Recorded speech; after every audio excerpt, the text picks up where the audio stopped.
ओम कं श्री महागणेशाय नमः। राधे राधे दोस्तों, कैसे हैं आप सब।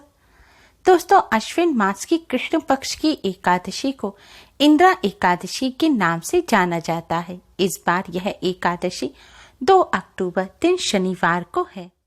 यह एकादशी पितृपक्ष के दौरान आती है, इसलिए इस एकादशी को श्राद्ध एकादशी या पितृपक्ष एकादशी के नाम से भी जाना जाता है। माना जाता है इस व्रत के पुण्य प्रभाव से व्यक्ति जन्म मरण के चक्र से मुक्त हो जाता है। यमलोक में यमराज जिन पितर को दंड स्वरूप नरक लोक का कष्ट देते हैं, वे इंद्रा एकादशी व्रत के पुण्य से मुक्त हो जाते हैं।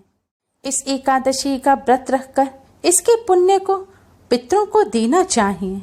इससे पितरों को वैकुंठ धाम की प्राप्ति होती है। पितृदोष पितृ आशीर्वाद में बदल जाता है और पितर अपनी संतानों के कल्याण, वंश वृद्धि और सुखमय जीवन का आशीर्वाद देते हैं। माना जाता है जिनके पितरों को मुक्ति नहीं मिलती, जिनके पितृ अपनी संतान से खुश व तृप्त नहीं होते, उन्हें पितृदोष लगता है और जिन्हें पितृदोष लगता है उन्हें देवी देवताओं का भी आशीर्वाद प्राप्त नहीं होता। शास्त्रों में पितृदोष को सबसे बड़ा दोष बताया गया है। जिस घर में पितृदोष होता है उन्हें कई प्रकार की परेशानियां, हानियां उठानी पड़ती हैं। घर में कलह, अशांति रहती है, रोग पीड़ाएं पीछा नहीं छोड़ती। घर में आपसी मतभेद बने रहते हैं। कार्यों में अनेक प्रकार की बाधाएं उत्पन्न होती हैं। संकट, अनहोनियां, अमंगल की आशंका बनी रहती है। ऐसे घर परिवार में सदैव धन का अभाव रहता है, साथ ही अनेक प्रकार के महादुखों का सामना करना पड़ता है। आज हम आपको मोक्षदायिनी एकादशी पर पितृदोष से मुक्ति पाने का और पितरों को प्रसन्न और तृप्त करने का एक बहुत ही आसान और असरकारक उपाय बताने जा रहे हैं। शास्त्रों में बताया गया यह एक अचूक उपाय है। इस उपाय को मोक्षदायिनी एकादशी पर करने से पितृदोष पितृ आशीर्वाद में बदल जाता है। पितरों के साथ साथ भगवान विष्णु, माँ लक्ष्मी जी की भी कृपा प्राप्त होती है और जीवन में चल रही तमाम परेशानियों से छुटकारा मिल जाता है। साथ ही धन का लाभ भी होता है। दोस्तों, इस उपाय को सही प्रकार से करने के लिए आप हमारे इस वीडियो को एंड तक अवश्य ही देखें। अगर आपने हमारे चैनल को अभी तक सब्सक्राइब नहीं किया है तो जल्दी से हमारे चैनल को सब्सक्राइब कर लें और बेल आइकन को हिट अवश्य ही करें, जिससे हमारी सभी नई वीडियोस की नोटिफिकेशन आपको फ्री में सबसे पहले मिल पाए। तो आइए दोस्तों, जानते हैं इस उपाय के बारे में। उपाय करने के लिए स्नान करके स्वच्छ वस्त्र धारण करें। दोस्तों, ध्यान रखें, आज के दिन भूलकर भी काले या नीले रंग के वस्त्र ना पहने। आज के दिन हो सके तो लाल या पीले रंग के वस्त्र पहने, क्योंकि यह रंग बहुत ही शुभ माने जाते हैं और यह दोनों ही रंग भगवान विष्णु, माँ लक्ष्मी जी को अति प्रिय हैं। अब आप शुद्ध जल से साफ आटा मढ़ें। आटे में नमक या कुछ और ना मिलाएं। आपको प्लेन आटा मढ़ना है। आटा मढ़ने के बाद आप आटे की 7 लोई बनाएं। लोई का साइज आप अपनी इच्छानुसार छोटा या बड़ा रख सकते हैं। आप नींबू जितनी छोटी लोई भी बना सकते हैं या फिर आलू जितनी बड़ी लोई भी बना सकते हैं, लेकिन आपको लोई 7 ही बनाने हैं। 7 लोई बनाने के पश्चात आप इनको एक प्लेट में अच्छी तरह से रख लें। अब इस प्लेट को आप अपने मंदिर में भगवान जी के सामने रखें। भगवान जी के सामने एक शुद्ध घी का दिया जलाएं और एक सुगंधित धूप बत्ती जलाएं। फिर भगवान श्री गणेश, भगवान विष्णु, माँ लक्ष्मी जी को प्रणाम करें। फिर भगवान जी को आप हल्दी कुमकुम से तिलक करें और पितृदेव को प्रणाम करें। प्रणाम करने के पश्चात आप एक पात्र में साफ किए हुए काले तिल लें। इन तिलों को आप मंदिर में रख दें और दूसरे पात्र में आप भगवान जी को भोग लगाने के लिए शक्कर लें। शक्कर का आप भगवान श्री गणेश, भगवान विष्णु, माँ लक्ष्मी जी, समस्त देवी देवताओं और पितृदेव को भोग लगाएं। दोस्तों, भोग लगाते समय आप भगवान विष्णु जी को तुलसी का पत्ता अवश्य ही अर्पित करें, लेकिन एकादशी के दिन तुलसी का पत्ता नहीं तोड़ा जाता, इसलिए आप एक दिन पुरानी तुलसी जी भी ले सकते हैं या फिर एक दिन पहले भी आप तुलसी के पत्ते तोड़कर रख सकते हैं, या तुलसी जी के पास अपने आप से जो टूटकर गिर गए हैं पत्ते आप उनको भी ले सकते हैं।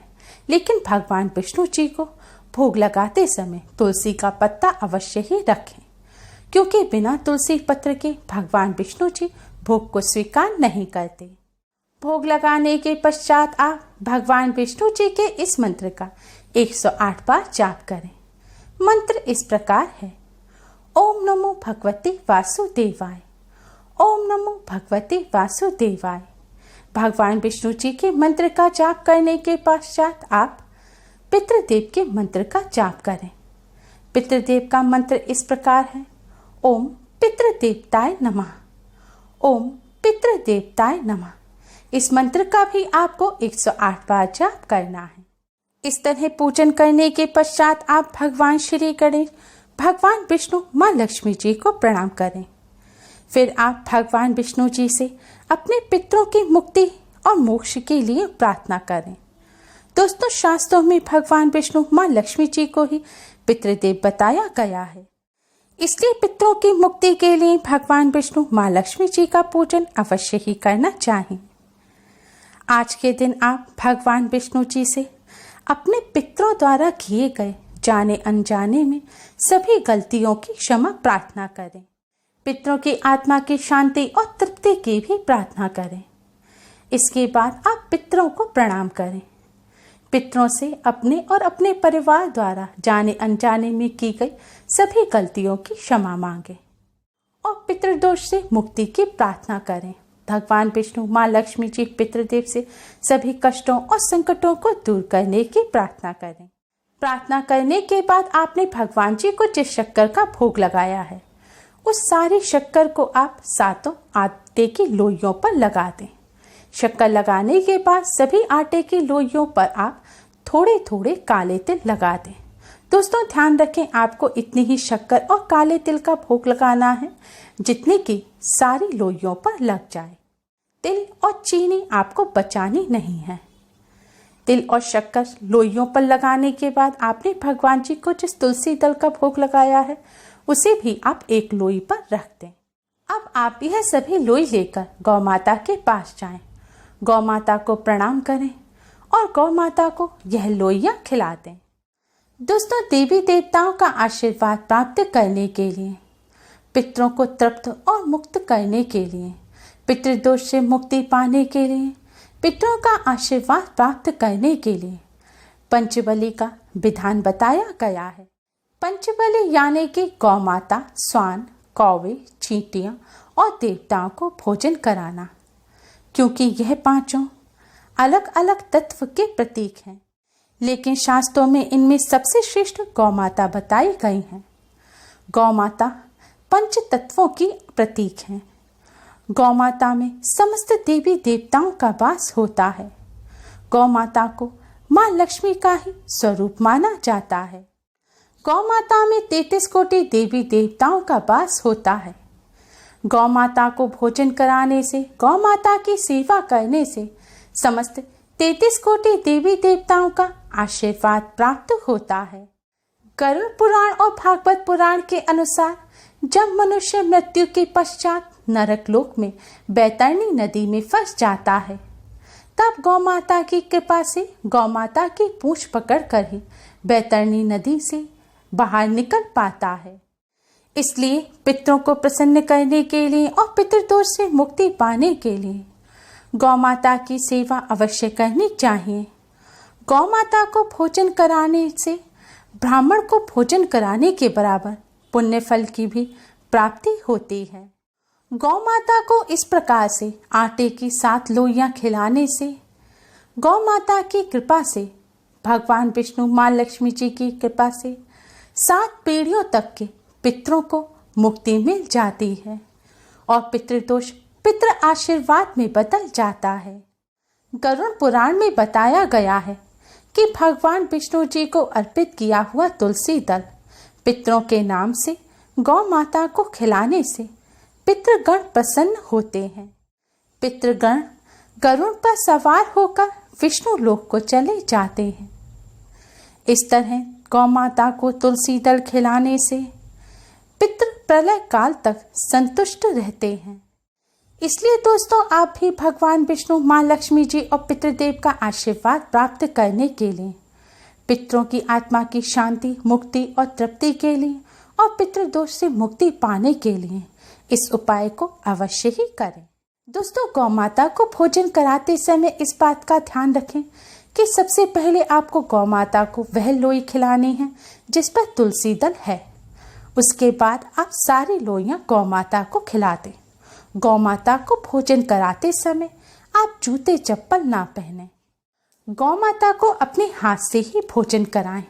अगर हाथ से भोजन कराने में डर लगता है तो गौ माता का भोजन का जो जगह है, जो जिस स्थान पर गौ माता का भूसा रखा हुआ है, वहां पर आप इन लोइयों को रख दें। लेकिन गौ माता के सामने जमीन पर इन लोइयों को ना डालें, जमीन पर ना फेंकें। और गौ माता को भोजन कराते समय भगवान विष्णु जी के मंत्र ओम नमो भगवते वासुदेवाय का जाप करते रहें। गौ माता को भोजन कराने के पश्चात गौ माता को हाथ जोड़कर प्रणाम करें और गौ माता से अपने सभी पितरों की आत्मा की शांति और मुक्ति की और तृप्ति की प्रार्थना करें और पितृदोष से मुक्ति की भी प्रार्थना करें। मोक्षदायिनी एकादशी के शुभ अवसर पर इस उपाय को अवश्य ही करें और इससे लाभ प्राप्त करें। उम्मीद है आपको हमारी ये वीडियो पसंद आई होगी। प्लीज़ लाइक करें, हमारे इस वीडियो को अपने फ्रेंड्स और रिश्तेदारों में ज़्यादा से ज़्यादा शेयर करें जिससे वह भी इसका लाभ उठा सकें। हमारी और भी वीडियोस के लिए हमारे चैनल को सब्सक्राइब करना ना भूलें। Thanks for watching. Radhe Radhe.